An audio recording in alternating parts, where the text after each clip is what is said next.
Come along, children. Now we're going to have a little music. Yo, what is up, guys? Welcome back to First Cut. This is our official movie channel. We're back talking about all the good movie news, and obviously the big thing that we want to get into is the WGA, SAG, and eventually maybe DGA strike. This strike that's currently happening is obviously starting with the WGA, what that means for Hollywood, what that means for film, and what is currently going down on the floor. I'm here with RB3 to break it all down. RB3, obviously, we've been following this for a minute now. This has been going on for a while. And we know that different unions and different groups are coming together. We know that SAG is actually joining in, I believe, end of the month, right? Yeah. SAG has officially voted to authorize a strike. So we are going to see SAG-AFTRA getting involved in the play as well. And first off, I think we both agree that we want to see a fair deal for the writers and the actors who are involved in this, because I do feel like there is a shifting moment inside of Hollywood right now where there is a lot of uncertainty and there is a lot of accolation of power, a collection of power to the few, which is the few people at the top, the studio heads, the top dogs who keep getting bonuses while everyone else keeps getting pay cuts. And at the same time, fewer weeks of work for the writers, fewer scripts, fewer revisions so that they can pay less. Also, the potential of AI being used to bypass a lot of the script writing process is also a potential risk of these writers. There's a lot here, but at the same time, we do stand with the writers right now and stand with the actors as well who are going to join in to get a fair deal, because again, if you live in Hollywood, if you know the industry at all, you know that this isn't what you think it is. This is a lot of rich billionaire people who control a lot of power and who don't want to let that power go. So Yeah. that's the first thing. Yeah, I think for reference, people should understand that sorry, there's a fly. Had to get my Chucky Chan Karate Kid moment for a second. But yeah, no, there was for a lot of people don't understand this. The CEOs of these major corporations currently in Hollywood are making about 10 to 20 times the average pay of these writers and workers in general. I mean, David Zaslav, who's the new CEO of Warner Brothers, alone, the fact of the matter is, if the top 8 CEOs in these major media corporations took a 50% pay cut, the writer strike would be over just like that. All the terms will be paid for in an instant. If they took a 50% pay cut, we'll be talking about almost 12,000 workers having the resources to be able to pay for the terms that they deserve. And unfortunately, you know, I'm a big advocate for streaming. You know, I'm big on streaming, the benefits of streaming, the ways that it's become a new avenue for medium budget movies, a lot of times for auteur cinema, because a lot of studio system is ran by blockbusters and formulas and algorithms to some extent. So at least the streaming services at least give some opportunities to filmmakers and things of that nature. But, you know, we have to figure out that revenue situation too. And you got to figure it out quick, because the last writer's strike that happened in 2008, that was at the peak, at the end of the DVD revolution. That was kind of their main purpose in striking. Right now we're early in the streaming movement, and now's the optimal time to strike. So, you know, we need, not only writers though need those residuals, actors need those residuals, and directors need those residuals. That's why everybody who's part of the DGA or you know, is DGA adjacent, y'all should be advocating to vote down the authorization they just put through. Y'all should be advocating to vote that down, because the terms that the AMPAS put out for the DGA were terrible, whack, weak, and basically they just gave the same fluff that they gave the writers, but for some reason directors fell for it. And I think the big reason why the DGA goes for things like that is because there's not as much above the line talent, there's not as much residual getting talent, and the DGA, a lot of times DGA is not just for directors, it's for unit production managers, it's for assistant directors, second assistant directors.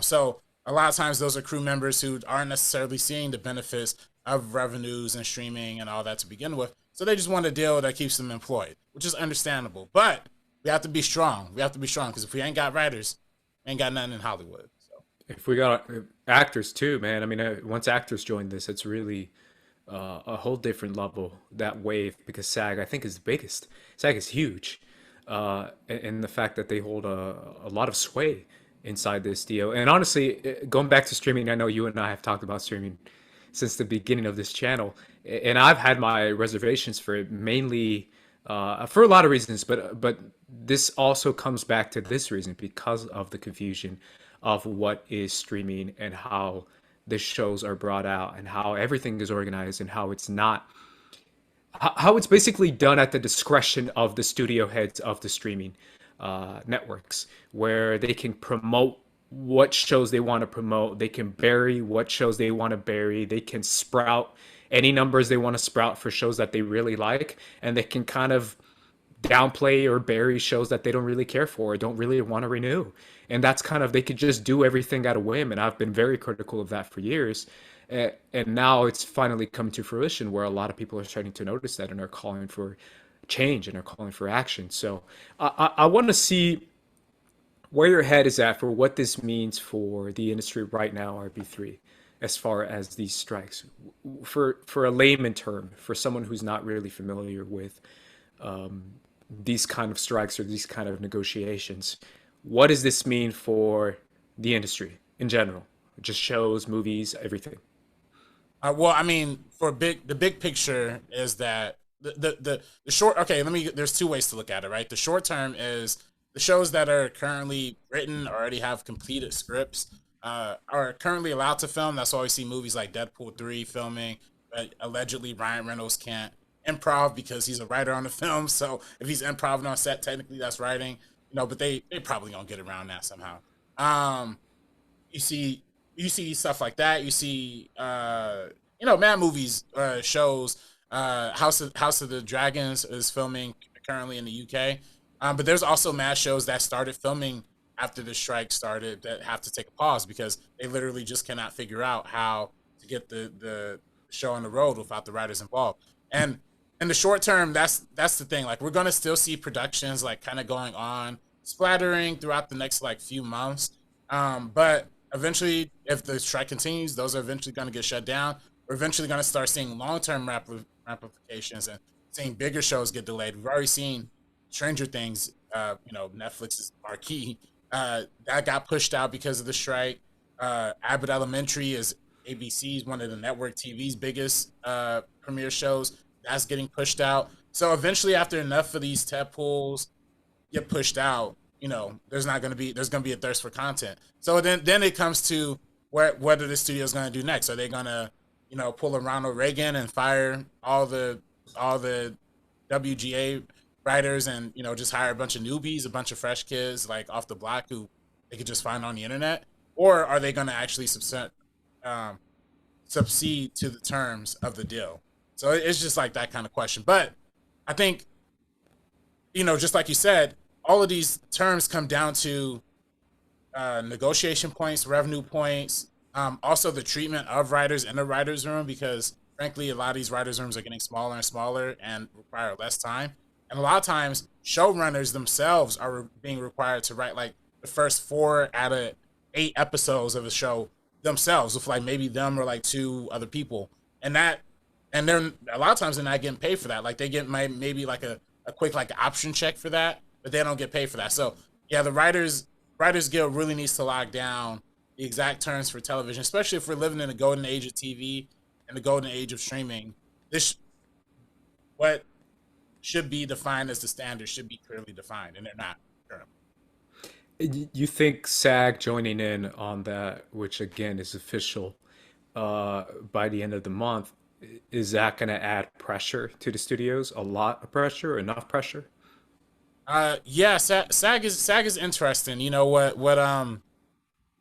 What SAG does. Well, first of all, I didn't even. Okay, so first of all, I was talking about the effect on the movies and production. I didn't even talk about the jobs, right? And we're already seeing what jobs are looking like for the rest of the people in the industry. There's mad agencies like Verve, APA that are doing like layoffs recently. Agencies, janitors are losing work left and right. A lot of times local businesses are affected, from whether that's in LA or that's in places like Louisiana or Atlanta or New York, wherever else they're filming. So all that to say, uh, when there's no writers involved, you already like, it's already kind of a strain on the economy as is. When there's no actors involved, that literally means you can't have narrative shows, you can't have shows that are in production, you can't have shows that are already like written be filmed. But you also can't have a lot of reality shows either, because a lot of these reality shows also SAG mandated too. So you might get the bare, you know, brunt of the reality TV. Like you might get, Family Feud, or you might get like game shows where they just gra- grab random people off the street and pay them like $100 for the day. You might get some of those, but you're not gonna get prime time. I think The Bachelor is not a SAG show either, so let me not say that. So maybe you'll still get The Bachelor, but you won't get like the good reality shows. I think like Love is Blind is SAG. A lot of the big shows are SAG, and a lot of big reality shows are SAG, and a lot of these actors, a lot of the non-SAG people are standing in support of these performers too. So it just would be interesting, and as much and writers is a big effect. Screenwriters Guild would be a huge effect too. And then again, it's the final nail in the coffin if the DGA could get involved, and the DGA goes down for that agreement that some of the board agree to. If they vote that down, this will be a historic moment. There's never been a time in history where all three of the major unions went on strike at the same time. So this could be a significant time in history where everybody from the bottom and the top can get paid. Do you feel like if that happens, is there going to be a quick resolution? Nah, man, it's not gonna be quick. I mean, it's not gonna be quick because even though television is gonna suffer and television has a quick turnaround time, there's an abundance of it. There's an abundance of content that's always being filmed, like as of right now. So these studios really, there's rumors that they have like 6 months of content in the bag. I believe it, and you look at and not even just TV. Look at the movies. Like, look at what Hollywood's doing right now. This is one of the most healthiest box office seasons we've seen in a good amount of time. Just from how many it's not like 2019 where every movie was making like $1 billion and it was kind of going crazy. But we're seeing most of these films hitting a consistent like 500, 600, 700 million dollar price point. And if that's consistently going for most of these studios are going to still be paid, still going to have these lined pocketbooks. So they're still going to be profitable. They're going to find ways to cook away the profits, right? Because I don't know if you've seen that Twitter thread that's been going on from Eric Samuels, who he was saying that the studio has been cheating him out of revenue for, I forgot what, it was like a major comic book movie. And he was one of the writers on it. It was early. I think it was like, I don't know if it was Blade, but they basically have been finding a way for decades to say that this movie hasn't been profitable and it's been losing money consecutively. So let me find that Twitter thread. But yeah, that's, they'll find ways to say they're not making money, but in reality, they're making money because we see it in the box office with all these mega blockbuster hits. They're green light. Streaming is going to keep making them money, but they have to, eventually the creativity is gonna take a hit, and they're gonna need the writers back soon. So I think that's the issue. Is the problem is these studio heads and these guys are so big and are so powerful, have so much money that even if they take a 30%, 40% dent into their finances, the fact is they have so much money to the point where a lot of the writers and a lot of the actors are going to be striking, and maybe the directors as well, because of the malpractice in payments and the idea of how finances are distributed inside of Hollywood, which is very minimal for a lot of actors and directors and writers, where I personally, if I could put my 2 cents in here, I just see this being the long game, but also being the difficult, cruel game when it comes to like any type of like revolutionary action inside of anything. It usually takes a while, and there's usually a lot of suffering, and there's usually not a lot of people who survive. Like this is low key kind of like a war, right? Where there's gonna be losses. And I feel like the problem is we're eventually gonna reach a couple months in and then a few more months in. And eventually I think the losses might be, what's gonna happen when writers can't afford to live in LA uh, and still strike. Or actors can't afford to live in LA and still strike because we all know actors can be broke as well. It's one of those things where, like, do you feel like this is eventually going to start to cut down on people who need these jobs and are going to start to struggle to pay rent? Because if I know anything, it's that paying rent in LA is crazy. That's like 60%, if not 70% of your paycheck, if not more, for some people. So, how do you feel like that's going to happen? And that's going to maybe hurt a lot of people and eventually have them move away, maybe. And then eventually, I guess, have to see if they can come back after this is over. But I feel like a lot of people can't afford this. I mean, it's crazy too because a lot of people are barely coming back to LA post COVID. You know what I mean? So it's like, Yeah. and then everything got jacked up because of COVID. Everything is jacked Yes.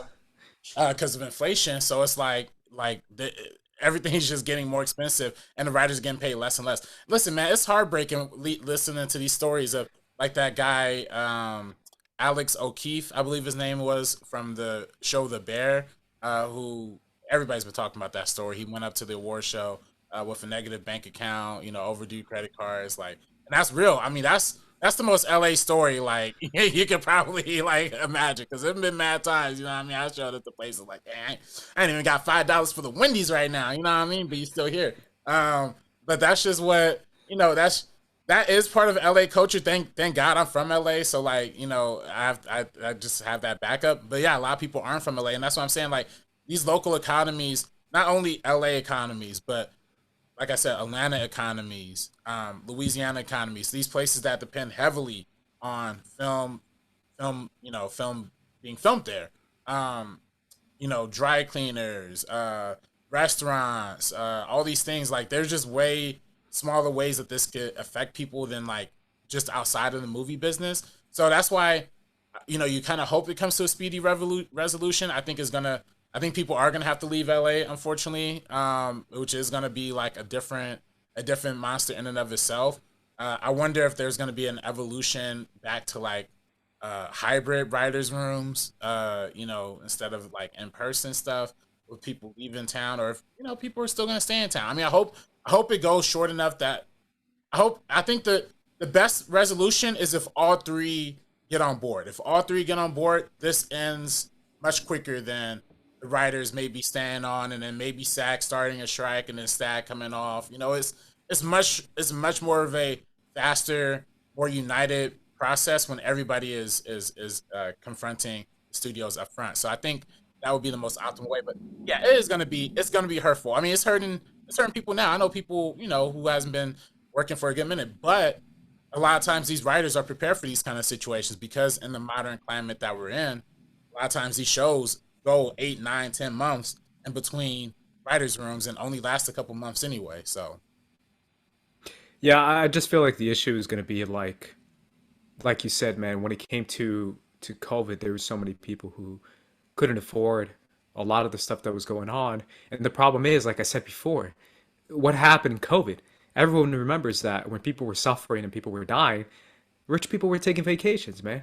Rich people were like going on like staycations or doing vacation homes or doing their own thing. And that's what's going to happen to the majority of the Hollywood elite, which is studio heads and rich, famous actors who don't necessarily mind if they take an 8 month, 9 month break and are able to strike. And maybe they're in solidarity with the WGA. But at the same time, it's like, yeah, bro, but you can still afford your home where a lot of these writers can't.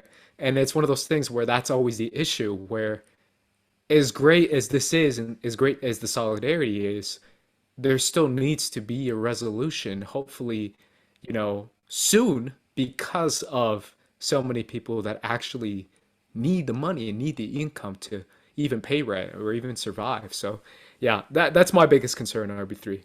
Any final thoughts you have on this? yeah, I mean, again, my final thoughts are, Forget the blockbusters. Forget your favorite TV shows. Their livelihoods on the line with these strikes. It's powerful seeing the new labor movements that's happening all across America, not just in the writers with the Writers Guild, but with teachers, with all kinds of organized labor groups. Factory workers. Yeah, factory workers, exactly. Amazon workers. I hope this trend continues because it is unfair. This is the root of the corporatocracy, the capitalism. Like it doesn't. They rig it so that we don't win, and they should make it so that we should be able to see how many people watch a Netflix show when they have it. Like make those views public. You know what I mean? So we could actually have a good valuation. I mean, it's ridiculous that a show like Glow gets canceled after having 15 million unique viewers. I saw a video about that show Inside Job, which I liked. I liked that cartoon a lot. The reason apparently that show was canceled was because they released it in 2 parts. The first part was in the top 10 of the Netflix animated or the Netflix top 10 shows or whatever for its first week. The second part was not. Apparently, that's their formula. Like they got to see how many people, if it literally breaks their own made up like top 10 of the week formula, if it actually hits that matrix, then they keep a show. Like what? Like how do they just make that up? I don't even know where they even find these numbers. So it's like it is just and writers don't know how to find those numbers either. And that's also my last point too. We have to stop that trend of just eliminating content off these platforms. Like I know that licensing is expensive, paying residual is expensive, but I hate seeing movies that people spent months, years making, creating, putting their heart and soul into, just to be ripped off of Disney Plus just because they don't want to pay for it. I'm thinking of The Big Shot, Willow, that ape movie that or that gorilla movie that Bryan Cranston did, Ivan,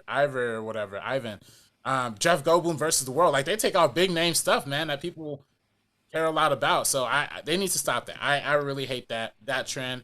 And unfortunately, they could, if they wanted to, keep the strike going longer, they could just really just throw that stuff back out, as like holdover content if they wanted to. But I don't like that. I hate that trend. If you're gonna do anything, sell it to another streaming service or something. I think the most egregious right now, obviously Disney is always at the top for egregious shit they do. Netflix, the type of shit they're doing right now is absolutely insane, and they've been doing it for years. And I'm glad finally people are calling them out for how they treat writers and how they treat these kind of shows. And like I said, it's selective promotion where you're able to promote the kind of shows you want to promote, the kind of shows you think would do good, but not necessarily the shows that are actually doing good. And you can bury those kind of shows because you don't really want to pay the creators again, or don't want to pay them when they come back.